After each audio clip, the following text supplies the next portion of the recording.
से कहेंगे उतारिएगा। जिसके शरीर में सफेद चमड़ी पड़ने लगती है, चर्म रोग हो जाता है, या चेहरे पर आंख के पास में पूरा कालापन आ जाता है, उसको हमेशा याद रखना है लाल चंदन का लेपन पीपल के पत्ते पर करिए।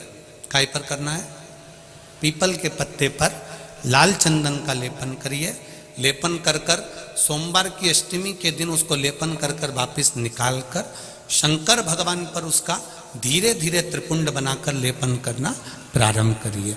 जब आप त्रिपुंड बनाकर लेपन करना प्रारंभ करें, उसके बाद उस चंदन को जो सोमवार की अष्टमी है तब निकाल कर लिया है और निकाल कर लाकर उसको डब्बी में रख लें। उस चंदन का प्रयोग चर्म रोग के स्थान पर थोड़ी थोड़ी मात्रा में करना प्रारंभ करें पानी के साथ मिलाकर, परंतु उस चंदन को केवल 6 से 7 दिन में प्रयोग करिएगा, ज़्यादा नहीं। धीरे धीरे चमड़ी, परंतु उसको सोमवार की अष्टमी के दिन सिद्ध कर कर बनाना है। उसको सोमवार की अष्टमी के दिन चढ़ाना है श्री शिवाय नमस्तुभ्यम या ओम नमः शिवाय या पंचाक्षर मंत्र या महामृत्युंजय मंत्र, जो आपको आता हो, शिव जी का जो नाम आपको याद हो उसको बोलकर चढ़ा दो। उसको लिया, फिर उसको अपने शरीर पर लगाना प्रारंभ करो। उसका फल आपको 15 दिन के अंदर धीरे धीरे धीरे धीरे प्राप्त होना प्रारंभ हो। लाल चंदन का प्रयोग शिव जी के लिए अवश्य। दूसरा, जब विषम परिस्थिति आ जाए, ऐसा लग रहा है कि आपने पशुपति व्रत कर लिया, सोमवार की अष्टमी का प्रयोग कर लिया, मैंने शंकर जी की आराधना कर ली, तो भी विषम परिस्थिति चल रही है, अभी तक कोई सुधार आने को तैयार नहीं है, तब शंकर जी के मंदिर में जब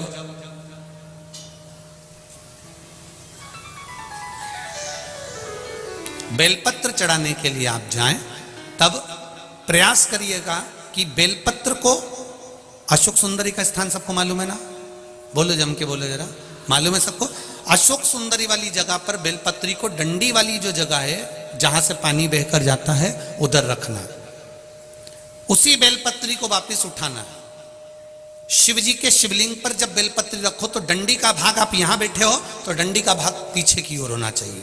शिवलिंग जैसे ये है तो डंडी का भाग पीछे की ओर, उसको रखकर 7 लोटा जल भगवान शंकर पर समर्पित कर दीजिए, अपने भाव को रखते हो। अगर विषम परिस्थिति चल रही है, आपने पशुपति व्रत कर लिया, सोमवार के अष्टमी का कर लिया, उसके बाद भी कार्य नहीं हो रहा, अटक रहा है, किसी कारणवश कोई फाइल मोटी है, थोड़ा समय लग रहा है, तो 7 लोटा जल का प्रयोग करें। धीरे धीरे 7 लोटा जल शिव जी को बाल्टी में भरकर ले जाएं अपने घर से। 7 कलश जल शिव जी को समर्पित करना है और समर्पित करने के बाद उस बेलपत्री को वापिस अपने ही घर पर लेकर आ जाना।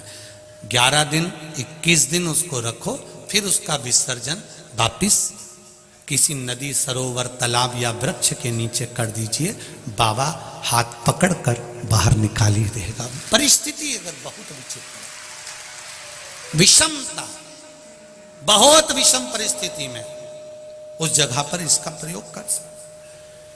शंकर भगवान को रिझाना, बेलपत्र का प्रयोग भगवान शिव को रिझाने का जो आनंद है, शिव को जो मनाने का आनंद है, वो एक स्वरूप ही अलग है, उसका एक स्वरूप आनंद।